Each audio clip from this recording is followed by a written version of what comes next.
Thank you for joining this Strudel Media Live talk today. Today's talk is part of our series Vantage Points. And today, Jon McCormack will present his new book, Patterns, and also his project, Elements of Wonder. And I'm Anja from Strudel Media Live. We offer live online photography classes. We have a scholarship program. And we organize photo talks. And if you ever miss one of our photo talks, you can find it on our YouTube channel. I want to thank Jon for presenting his work today, and especially also Pamela Chen for being here today, and she will be in conversation with Jon after his presentation. So thank you both for being here. And I want to give you all a little bit of information about Jon and Pamela. Jon McCormack is a photographer whose work is deeply informed by his upbringing in the stark, untamed landscapes of the Australian outback, where early life among sheep and cattle fostered a profound respect for nature's fragility. Beginning as a teenager photographing quiet, often overlooked moments in the bush, he developed a photographic voice rooted in patience, attention, and ecological empathy. Today, his images explore the intricate patterns and emotional textures of wild places, seeking to inspire both wonder and a sense of responsibility. And his photographs are widely published and also used by global conservation organizations to advocate for the protection of fragile ecosystems. Alongside his creative work, Jon leads camera software engineering for iPhone at Apple. And for those of you who are in New York, his project Elements of Wonder is currently on view at Photoville. The festival just started a few days ago, and his exhibition is at the South Street Seaport Museum. And I also want to tell you that his book, Patterns, Art of the Natural World, was recently published by Damiani, and I will put a link to that into the chat later. And I want to tell you about Pamela. Pamela Chen leads aesthetic science for Apple camera and photo software engineering, where she helps advance the role of photography in shaping culture. An award-winning curator and editor, Pamela's career spans over 2 decades, including editorial leadership roles at Instagram and also at National Geographic. Her Emmy-winning documentary work combines storytelling and innovation to inspire connection and empathy. She's a board member of the Magnum Foundation and affiliate fellow at Stanford Institute for Human-Centered AI. Pamela deploys photography as social impact. And she continues to push boundaries in visual storytelling, developing tools that shape how we see and engage with the world. And yeah, I want to now welcome our speakers, Jon and Pamela. And Jon, I'm going to hand it over to you, and you can share your screen whenever you're ready to do so. Thank you so much. Let's see, the Zoom god's smiling and we have pictures on the screen. Yes, we do. Wonderful. So thank you so much for joining today. It really is a privilege to be here. And Anja, thank you for this community you've created. The thing I'm going to do kind of first is just talk about the project and the body of work that sort of set the book and a bunch of other things in motion, because really what I want to do is talk about making the work and then a separate conversation about, now that I've made the work, how did I then think about getting the work out into the world? Because for me, they really are two kind of distinct ideas.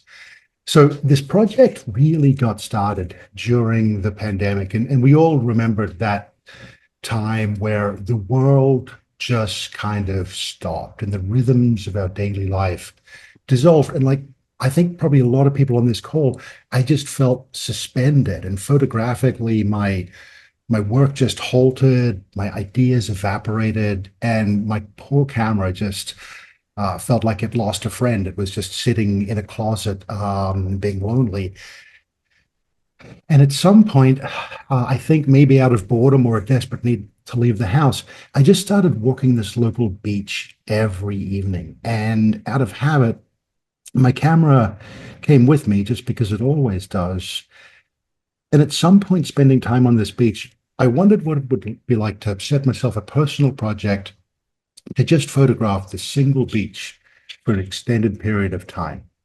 So I put these constraints on myself: a single beach, a single camera, and the exact same lens. So taking all of the decisions out just so I could really focus. And this 100 yards of sand and surf really were the things that for me got me through COVID. And as my nightly routine at the beach developed, I began to notice these tiny details. And the other thing it did was it really made me slow down. I learned to fall in love with the process of photography, see photography again as a treasure hunt, and just embracing that idea of, if you work at it, the results are going to come. And along the way, I fell in love with the way that the light and the tide made the exact same rocks look completely different every night. The way that these beach rocks, none of which are more than about 2 feet tall, started to look like tiny mountains. And they reminded me of the Karst Mountains in southern China. And then how the seagrasses became cloud forests in the evening light. And eventually, as we all know, COVID ended and my photographic journey restarted, but I'd become a different photographer because really what I was starting to do is I was starting to photograph patterns and I was starting to look really deeply. And photography for me became this search to find the magnificent in the everyday. So I spent a lot of time in California's Sierra Nevada range, up around Yosemite in the Eastern Sierras. And this meant that I got to trace in the footsteps of Weston and Rowell and Adams, photographers who I have long admired, and got to spend time thinking about their process, thinking about what it meant to photograph where they were, but also figuring out what my version of that was. And along the way, I learned to embrace and love the mysteries of that fickle mountain light that sometimes is really wonderful and sometimes offers you nothing at all, but there seems to always be a photograph there. One of the other things that happened is I started to see patterns at a lot of different scales. I saw patterns at large scales, I saw patterns at small scales. And of course, this is not an original idea. I wish it was, but if I think back to Georgia O'Keeffe, she wrote something once that I think about a lot. She wrote that everyone has many associations with a flower, the idea of flowers. Yet still, in a way, nobody sees a flower, really. It's so small, and we haven't time. So O'Keeffe went on to write, and to see takes time, like to have a friend takes time. So I said to myself, I'll paint what I see, what a flower is to me, but I'll paint it big, and they'll be surprised into taking time to look at it. And I think what O'Keeffe was really getting at here was there is so much wonder all around us if we just take the time to stop and look. So let's take this cracked mud of a desert riverbed, which echoes the same ancient lines of septarian rock that was formed deep in the earth in Utah 100 million years ago. And that ancient rock also mimics the pattern coat of a giraffe that's 10,000 miles away. This idea of patterns showing at different scales in different places. And then you take a zebra's forehead, and shockingly, it has a very similar design to caffeine when it's viewed under a microscope. So on the left, we've got something microscopic so small you need to look through a scientific microscope to find it. On the right, we've got something that looks like that is the size of the head of a horse. Very similar designs, but also, who knew that this daily necessity of kind of modern life, coffee, is actually modern art? And my love for patterns, and as this project really kicked into high gear, it ended up taking me to all 7 continents and lots of odd places, lots of beautiful places. And I also took a lot of photographs right near home as well. And for this photograph, deep inside this glacier in Svalbard, I found this sculpture that had been carved by flowing meltwater. It was this delicate, achingly beautiful form that had just been shaped by nature with the movement of ice and water over time. And then this beauty spans the globe. In Antarctica, this darker cobalt blue ice, this is the ancient ice. It's been compressed so much over time by the weight of the iceberg around it that all of the air has been squeezed out. So when light comes in, the only light that is able to come back out is this deep blue spectrum. But my favorite places to photograph are ice caves. And if everywhere I've been, they truly are the most magical. And as you go into an ice cave and you follow the tunnels, you find these hidden rivers, and rivers really are the master artists of nature. They do all the carving. And I come to think of ice caves as like Fabergé eggs. They're fragile, they're delicate, and they're truly wondrous. And that some of the ice caves have got floors that were flash frozen so quickly that air bubbles were trapped inside the floor, and ice walls so thin that they glow with the afternoon light like the stained glass windows in a church. And this idea works for me because to me, these truly are nature's cathedrals. And I've also stood under roofs so thick that they seem to swallow sunset whole. And I've also found monuments to nature's grandeur. It felt like in this black ice cave in southern Iceland that nature had almost erected a monument to itself saying, see how magnificent I am. It's a wonderful thing. But then closer to home and easier to find, this actually isn't an ice cave at all. This is the inside of a small slice of agate. It's about 1.5 inches of rock. And it turns out there's this whole universe of pattern hiding in and around rocks. And so if you go inside our planet, this is what it looks like. These are the very rocks that we walk across, climb across every day. And it turns out that we have wonders lying beneath our feet. But for me, rocks are a bit of a treasure hunt, and it often takes me weeks to photograph a rock. And this is not because they're technically complex, although often they are.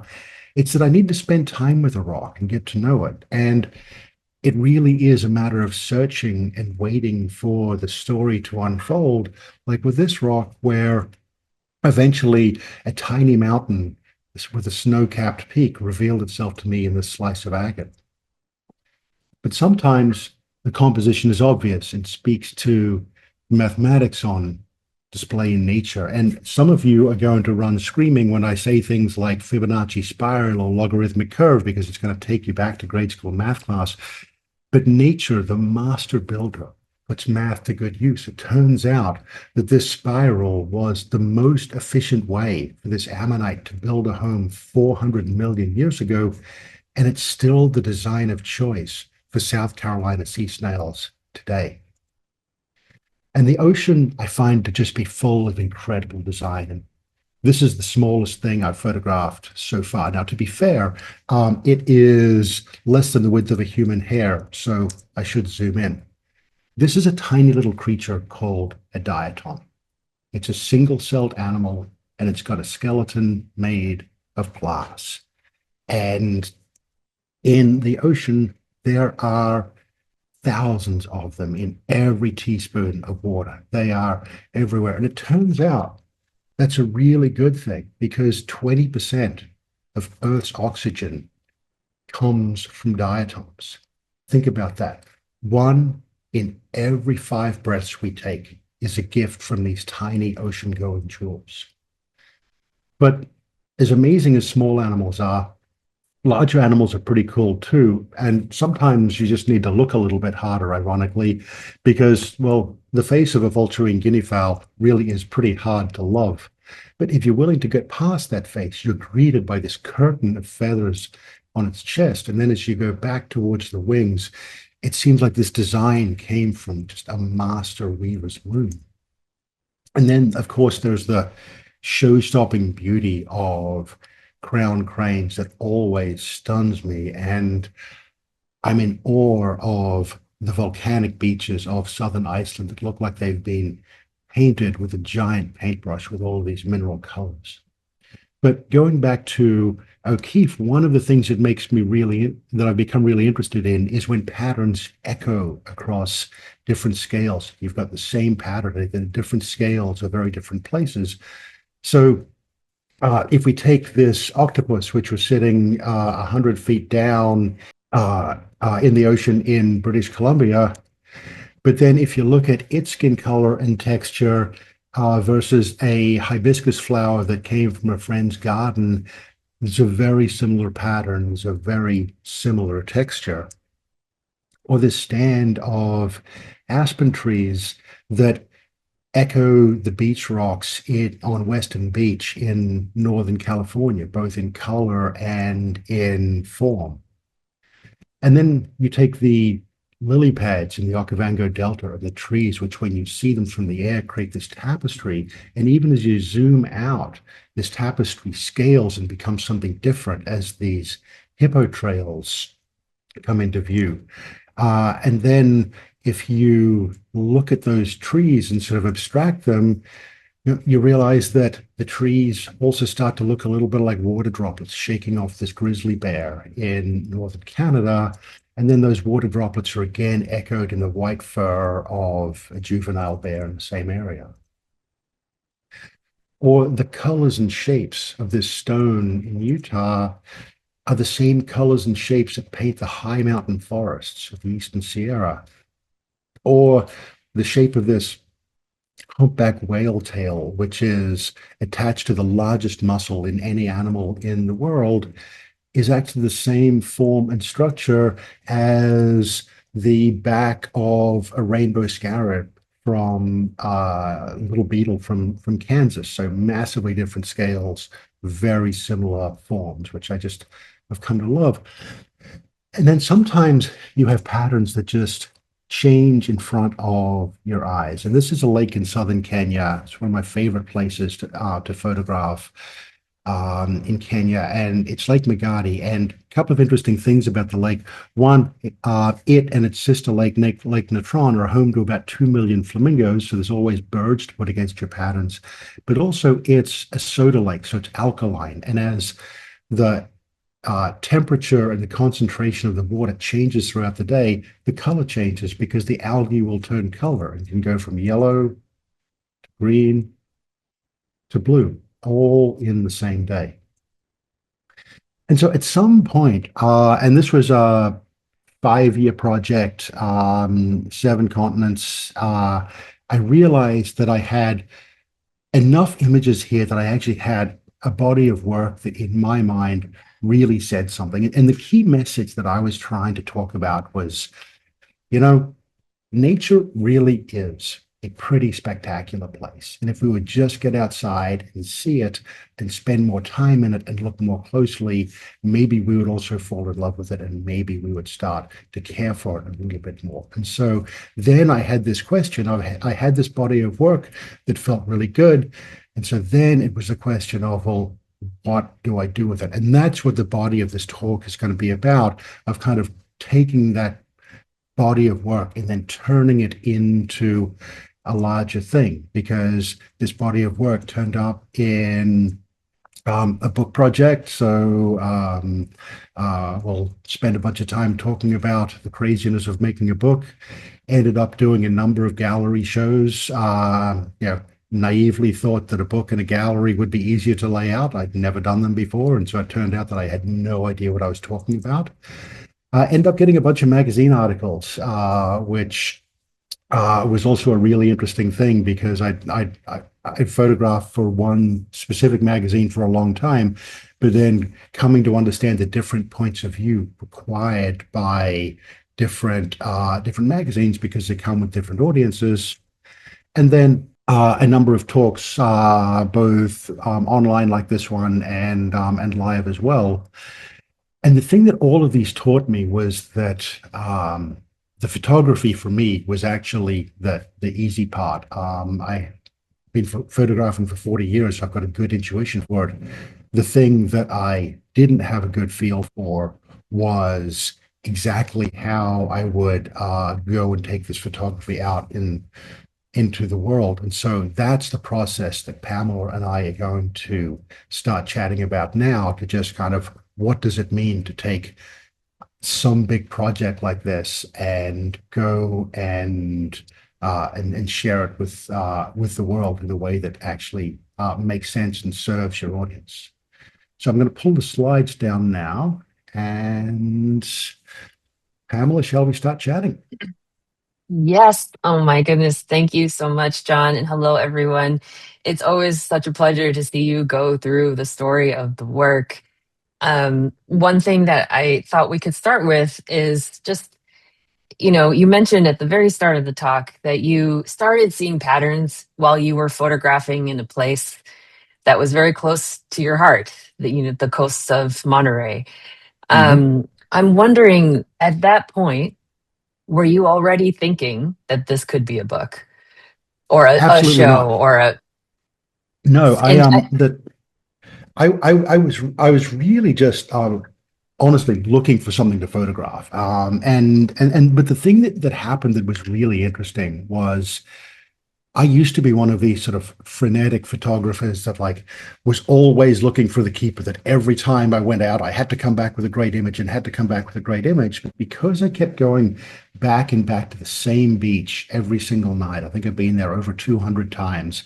I would all the pressure to produce a great photograph came off because I would be back tomorrow and I'd be back the day after. And so I got to really start to see incredibly deeply, to just instead of looking at the grand scene, I would instead ask questions like, what is it that makes this scene really exciting and interesting to me in this moment tonight? And I would chase that. And that's really where I started to focus in on these tiny patterns. And some of them were larger, some of them were really small. And yeah, there was no book in mind. It started as a way to pass the time and get back to photographing. It then became this idea of I'm really, really intrigued by these little patterns that only sort of appear for a moment in time. They're here tonight. You can't come back and see the same pattern tomorrow. And it turned out that by doing that enough, it really changed the way I thought about photography. But there was no, I was taking photographs just because I love taking photographs. right. And I'm drilling in on this moment because I remember when that was happening. And I just want to kind of just unpack it a little bit because now that you have an exhibit and a book, which we'll dive into shortly, Mhm. it's easy to think, oh well, in the beginning, hindsight is, you kind of rewrite the story of how it comes together. But I remember in that moment you were posting these pictures to Instagram, and I'm Yeah. wondering if you could talk a little bit about that kind of scratch pad approach that you had in those early days so that we can bring everyone along this journey of how it started. Yeah, so I was just I was making photographs. I wanted to share them sort of with the community. There was no sort of notion of like, ooh, I'm going to like save these because they're going to turn into a big thing. These were just sort of the photograph that I made on Tuesday afternoon by sort of like sometime a week later after I'd processed it and stared at it and still felt good about it. I just put it out into the world because one of the things that I do really love to do is bring people along sort of with me in nature because especially during the pandemic, not all of us could get out and sort of wander down to a beach. And so, part of my sort of tiny commitment to or tiny part of sort of like bringing some good back into the craziness of COVID was just sending some of these photographs out every now and then. And it really was just this idea of taking photographs. I feel good about them. Maybe somebody else will feel good about them. I post them out there. And then initially I thought that maybe it was going to be sort of a book or a project that was just based around this beach. And then I ended up publishing an early magazine article, I think in 21 or 22 or something like that, based on this project. And then I sort of realized that from a beach perspective, it really was just a magazine article. There wasn't sort of like a big enough body of work there. But by then, I'd really sort of started to engage much more deeply with this idea of there are so many different patterns in the world. One of the things that I started doing was going to rock and gem shows that are sort of all over the US and buying rocks. And this was so one, it is utterly fantastic people watching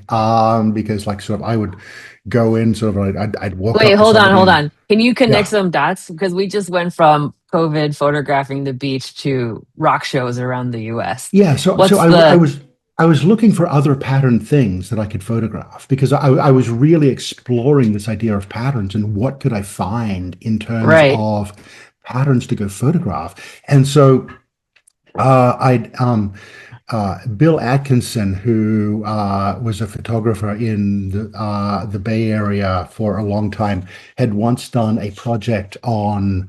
He'd done a full book on rocks, and some of them were really beautiful. And I was like, well, maybe I'll, and so I'd remembered that, and I was like, well, maybe I can go sort of like follow in Bill's footsteps a little bit and go find rocks. And so I'd go into these rock shows, and so I'd go and I'd pick up this rock, and somebody would come over to me and start explaining the sort of the harmonic and crystal and soothing and mystical properties of it, and I'd be sort of there with a 10 power loop looking for cracks saying like no I'm looking at this as a photographic thing. And so then but really what that did is it gave me two things. One, this was stuff that I could do at home because this was the reality is I also have a full-time job, and so it's not like I can go sort of jump on a plane and sort of like be sort of like out in the field a lot. And so this gave me a way to find beautiful natural things that I could photograph at home. And some of them, some rocks that I bought, and some rocks I would just go into a rock shop and I would say, hey, and I'd bring samples of my work, and I'm like, hey, I'm a photographer, and here's what I'm doing. Uh, can I borrow your rock for a week and then bring you back the rock in a print? And it's surprising the number of people that would say yes, because like some of these rocks were really expensive rocks, like $1,000 for rock, and I'm not going to pay $1,000 for a rock, but I will willingly bring somebody back a A large picture of print, their rock? a picture of their rock in a way that they had never seen before. So it just turned into a whole lot of fun. And so now I'll sort of like show up at rock shows and it's like, oh, here's the photo guy. It's a You know, little weird and very fun. that sounds like a wonderful trade, actually, and really speaks to this journey that you're on. You know, it Hmm. wasn't like a straight line of like, we're sitting here with this book today, um, and just hearing how it started and kind of the winding path that brings you here. Yeah. It sounds like you also made some friends, some good rock friends along the way. Absolutely. And so I kind of want to talk about this evolution then from you sharing these early pictures on Instagram just as kind of a social way to connect into the forms that the work has now taken.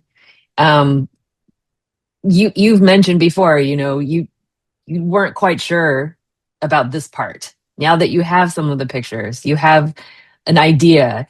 Now what? Well, What? so the other thing that happened around this time was I used to write a lot for the magazine Outdoor Photographer, and they had a very public and untimely end. Mm, So my a sad state of magazine today. waiting for, which was this. voice for me to, or that was this way for me to get my photographic voice out in the world, just disappeared. And then this started the question of, well, what is next for me? Do I go find another magazine? And then in looking at the body of work that I'd started to accumulate by then, and which was a combination of looking a little bit in my back catalog and finding that I've actually been photographing patterns for a long time, but not really realizing it, looking at the body of work from the beach, looking at the body of work for rocks, it started to feel like there was enough for a book here. And in fact, I at that point I was pretty certain that like I was good to go. There was totally a book there. And so I went through, I got all of my 5-star images, I print them out, I kind of like put them together in a book form. And I then sort of, yeah, proudly went to go sort of like, yeah, look through the dummy of my first book, and it was truly, truly awful. It's one of those things that I looked at and I'm like, not even I would buy this book, and I took the photographs. It was just incredibly bad. And that's when I realized that I needed to reach out to people for help, because just in the same way that taking a photograph is a creative act, so is sequencing a book.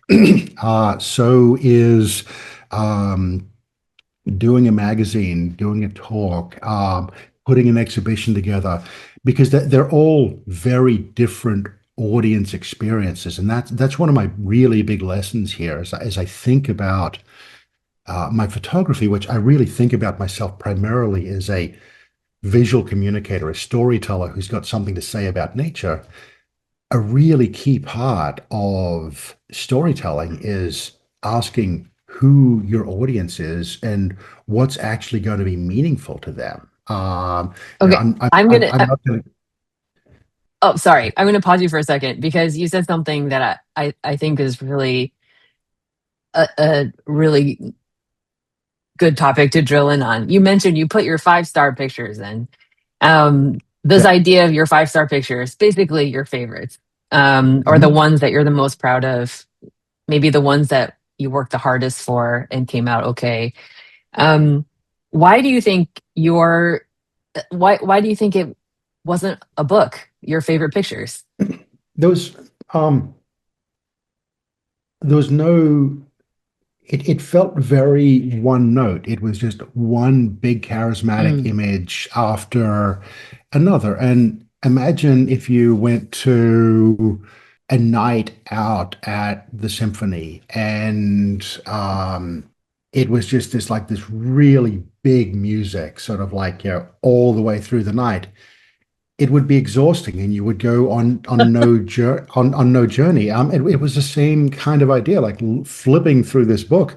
I mean, honestly, it just felt abusive, and it just got really boring. It's like, here's another really interesting picture of a rock, and what's next? Oh, here's another really interesting picture of a rock, and they're all in a very similar format.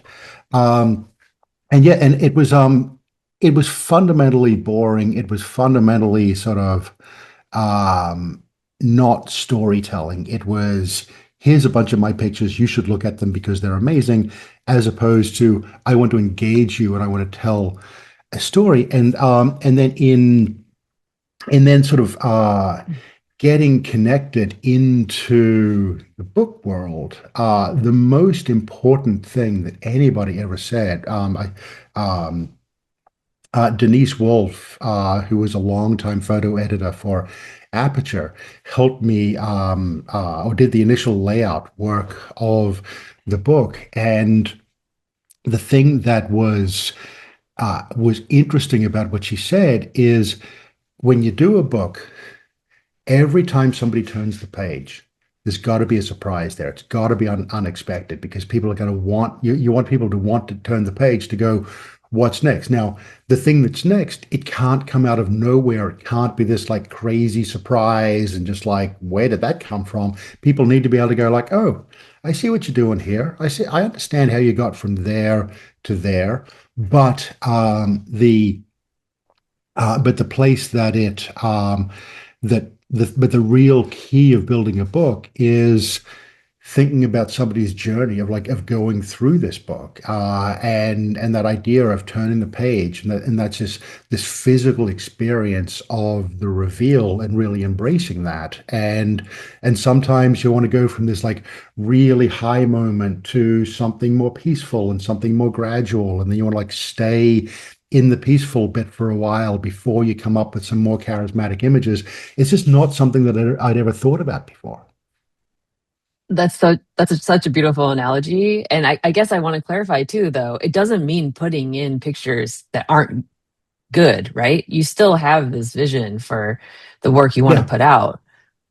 Yeah, it means yeah, certainly all of the photographs need to be good, but yeah, there are some photographs that you take that you're just like, that's a good photograph, but it's not a photograph that could survive on Instagram, because it's not a photograph that can just stand on its own. But those are the kind of photographs that I found were these great sort of connecting photographs in a book, because ultimately what we ended up doing was taking like sort of the big highlights of sort of the big, we sort of got like sort of the really sort of big images, sequenced those out, and there were about 25 of those. It ended up in 93 images in the book. So there were about 25 kind of big images, and we sequenced those. And then what we did is we then created a bridge to go from one image to the next by walking through the catalog and looking to sort of and sometimes it would be going from a big moment to a small moment. Sometimes it would be staying in the same color space, or sort of different versions of a similar subject, to add some variation there. But it really was all about finding a journey. So now you said 93 pictures in the book. How many Yep. pictures were in your show on the wall? In the show were 25. So And talk to me about the photos that made it between both. yeah, so all of the photos in the show were photos from the book, and it was actually a little surprising in terms Mm. of um, thinking. Actually, no, there are a couple of pictures ended up in the show that weren't in the book, and because Hmm. when I initially like sort of went to lay out the show, yeah, proving that I'm stubborn and learn nothing. I went and got all of like sort of the really super strong images from the book, created a sort of a mock-up of the gallery in Photoshop, and just went like image, image, image, image, image. And there was no like it was kind of like in my mind it was beautiful to look at, but there was no story there, and there was nothing in there that would make it sort of make sense for somebody to go walk through the gallery. It was just sort of like, here's a bunch of images, do what you want with them. And ultimately Mm. I realized that I wanted to go do a bigger thing there, which was I wanted to kind of structure the show such so that there were two galleries that were connected, and so I wanted very much for it to have a different feel in both rooms. And so the first room was this kind of this very charismatic room. It was all volcanoes and things made by volcanoes. So like lots of big colors and prints at very large scale. But then as you went into the next room, it was gentler because there was a bunch that was formed by water. There was a bunch that was formed by wind and sand. And so that idea of taking somebody on a journey. And so for that, I relied heavily on the folks running the gallery, because again, it's something that I didn't have an intuition for. And this is not because I don't know what I'm doing. It's because I've never done this before. And I think that's one of the other really big lessons in this is uh, we shouldn't do this alone. That we really should, when we go and want to either make photographs or make a body of work or show that to somebody, there is a whole community of people out there who really are willing to help. Even think about this community that Anya has put together with Strudel Media. It is a set of folks who are dying to help each other out. And I think that's really the big practical lesson for me if this whole thing is do not under any circumstances go this alone. And I think that that's such a wonderful insight too, because this idea of being an artist is there it does require some conviction that you have a vision and a story you need to get out there in the world that doesn't exist yet. At the same time, you've mentioned now a couple times, the village and the team that it takes.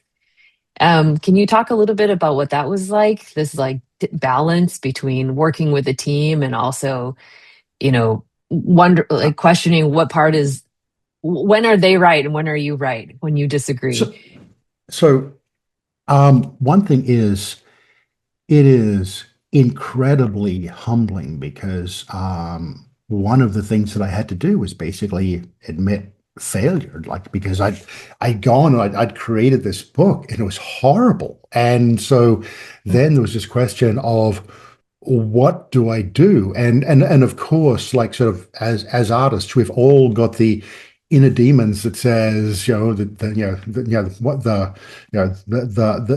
demon that comes in and says, see, I told you there was nothing here. What are you doing? You're crazy. And so part of engaging with other folks was one, not looking for just kind of idle chatter around this idea of like, you're great, keep going.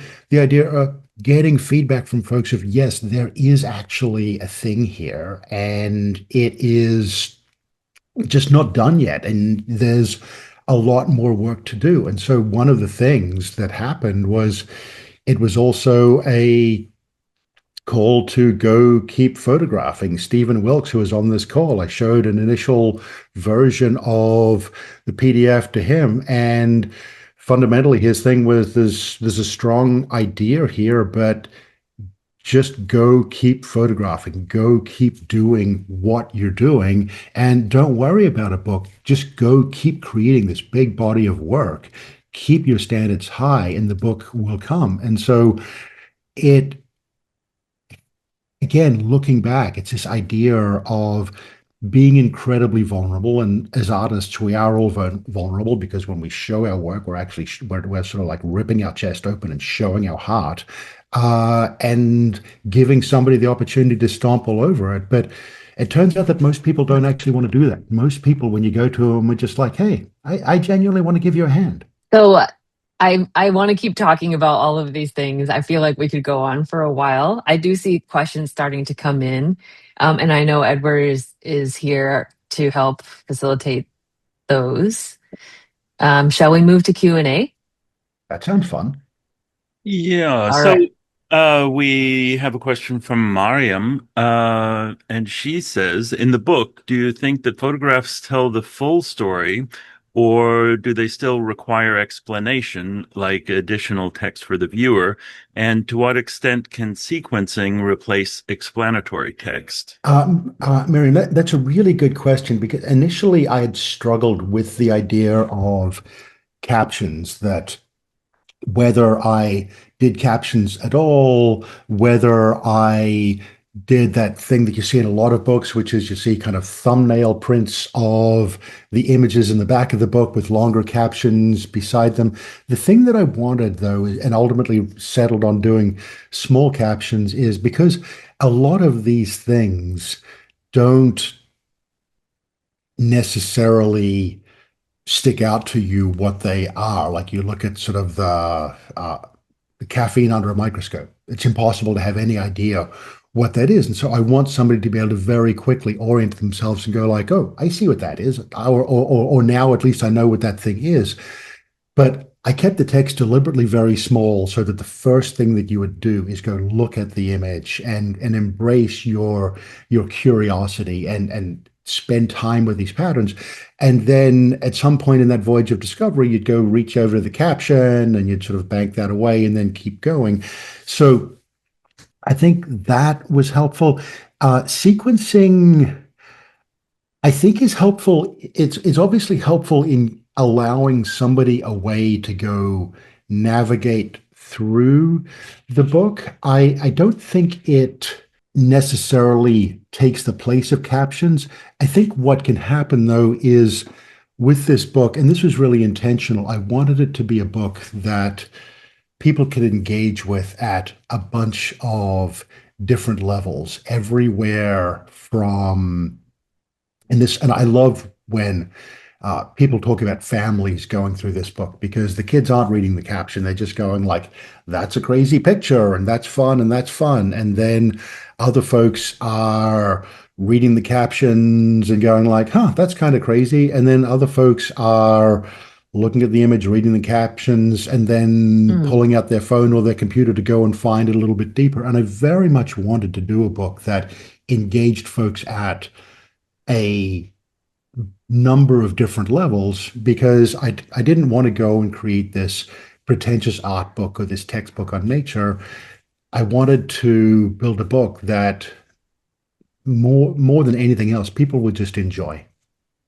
I really love that idea too, this idea of this layered experience. It's like you've intentionally designed for every level of engagement, whether it's the casual viewer who is not really interested in the captions, you've given them something. For the viewer who is more invested and reads the captions, you've given them something more. It's almost like you're delivering this payoff.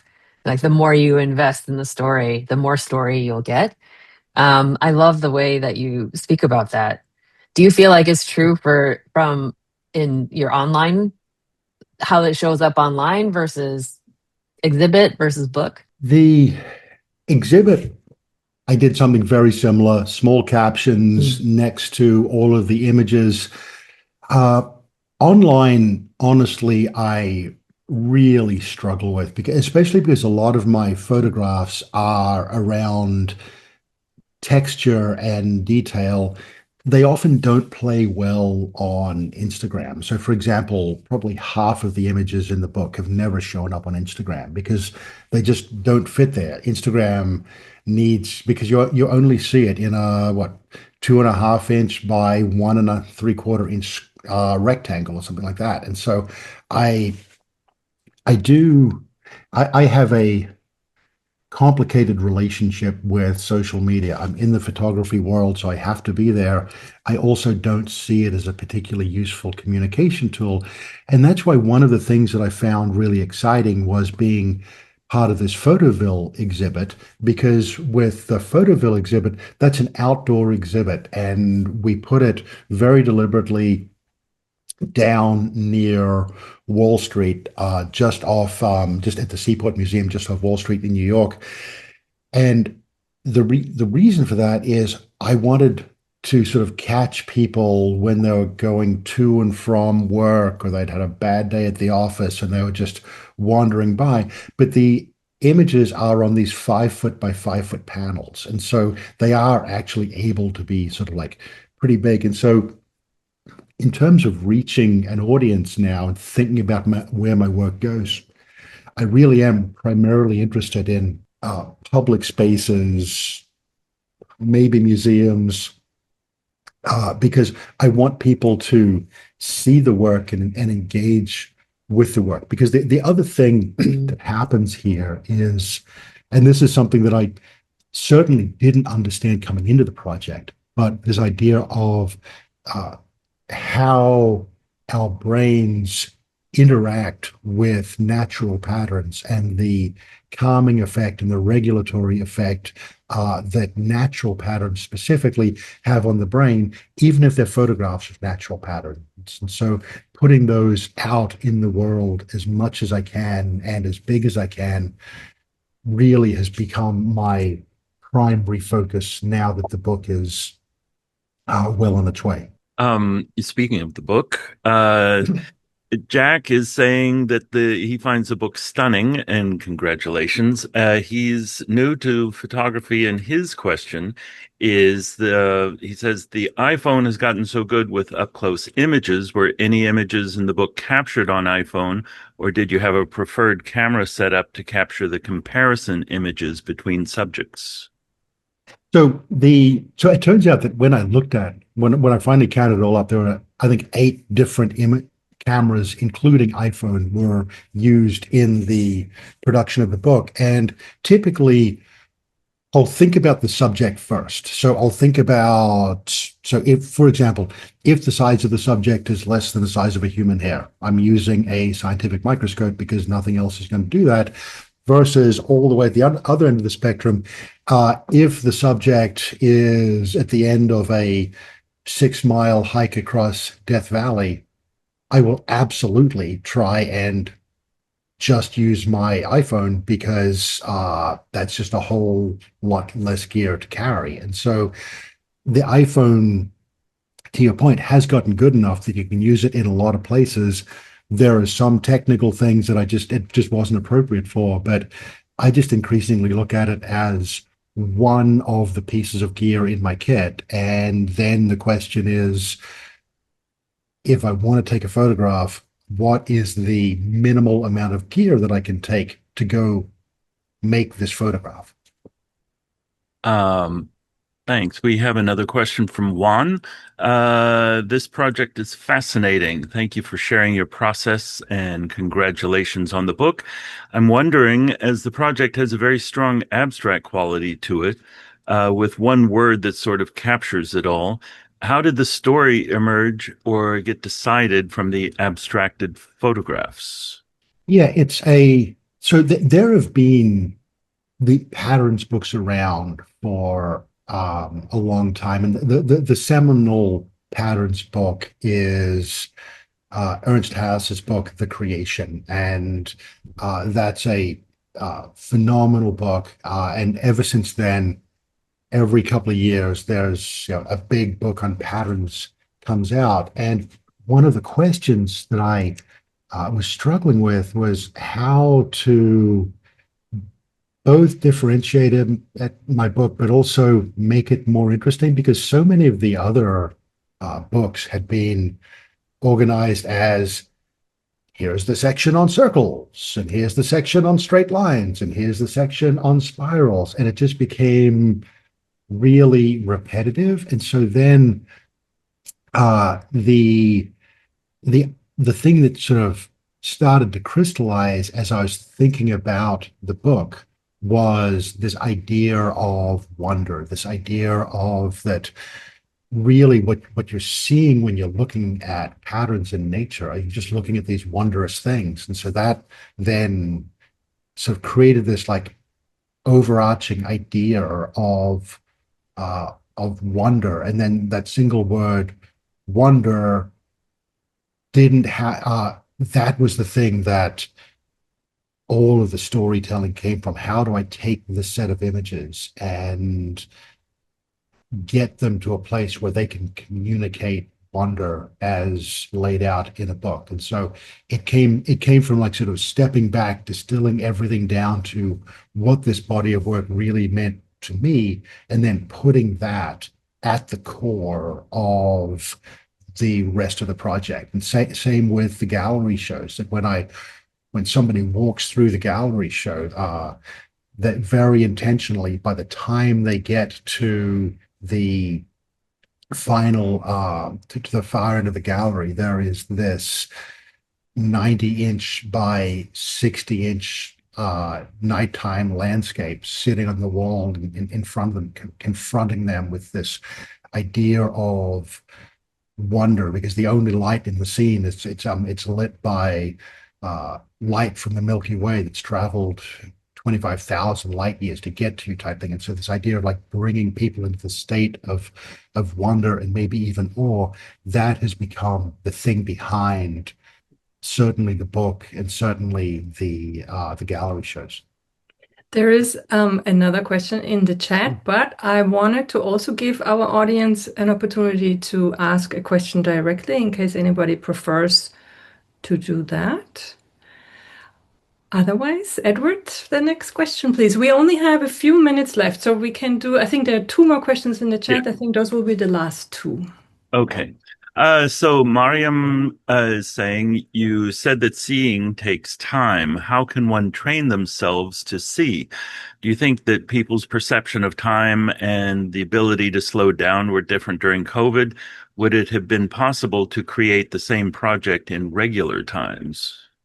I think having more time in COVID really helped. Like if we think about COVID for all of us, it gave us time back to go and be more human. In the Bay Area where I live, like everybody got into sourdough, and like everybody had their sourdough starter because they were around and they could tend to their sourdough starter, they could make sourdough bread and stuff like that.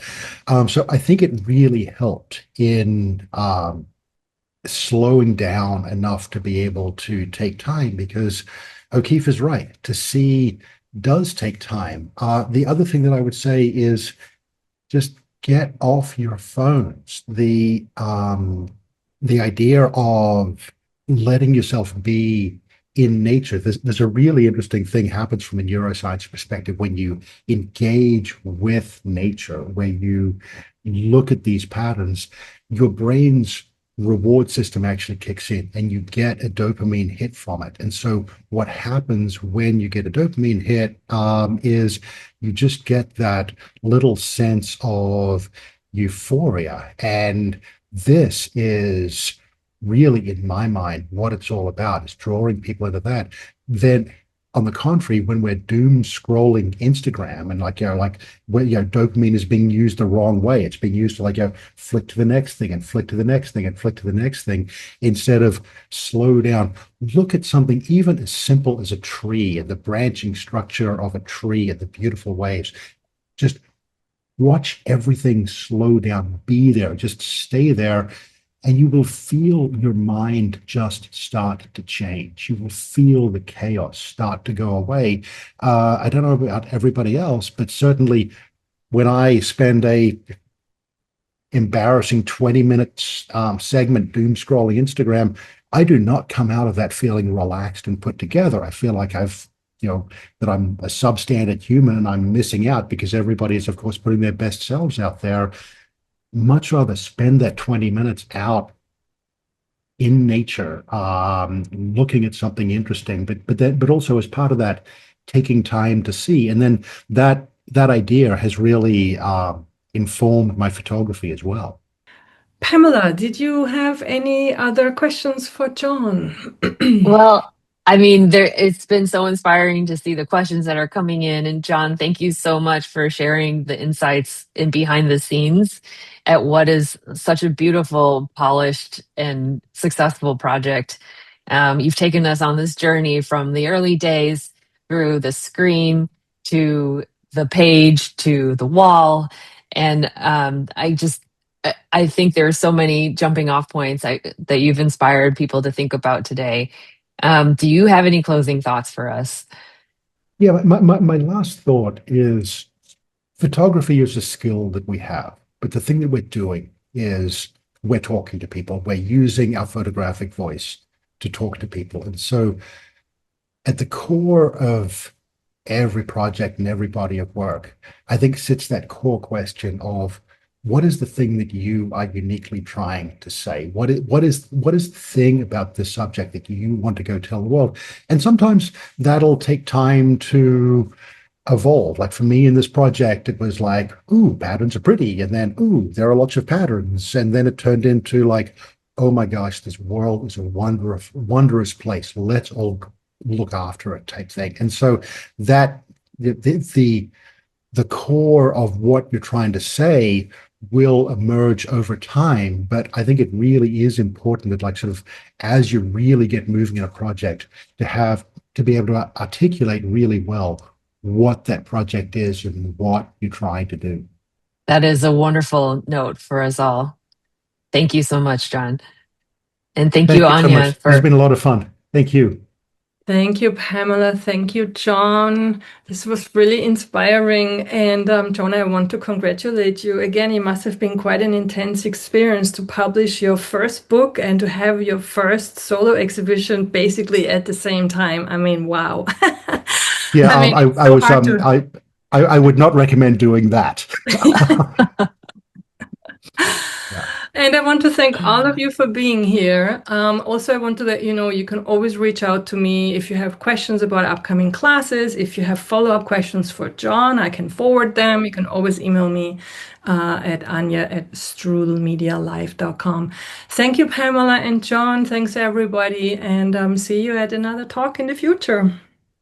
Thank you so much. Have a wonderful Wednesday, everybody. Thank Thank you. you. Thank you so much.